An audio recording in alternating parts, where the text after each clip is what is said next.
मित्रांनो, सप्रेम जय भीम. आपण पाहत आहोत भारतात संघर्षाची ठिणगी उडाली.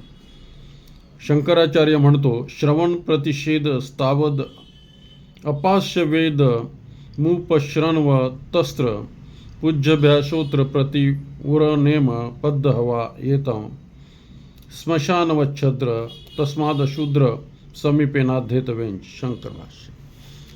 जर शूद्र वेद मंत्र ऐकत असेल तर त्याच्या कानात रांगा किंवा लाख वरावा. शूद्र हा मरघडा समान आहे आणि त्याच्या शेजारी वेद किंवा मंत्रोच्चार करू नये. अशा प्रकारे शूद्रांच्या आर्थिक, शारीरिक आणि मानसिक शोषणाची पूर्ण तयारी ब्राह्मण धर्म मार्तंडाने केली होती आणि तसे अपराध करणाऱ्या शूद्रांना सजा देण्याची, त्यांना दंडित करण्याची व्यवस्था त्या काळातील क्षत्रिय राजावर थोपलेली होती.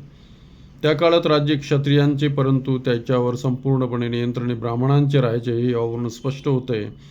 म्हणजे चारही वर्णातील लोकांच्या नाड्या या ब्राह्मणाच्या हातात होत्या हे यावरून सिद्ध होते.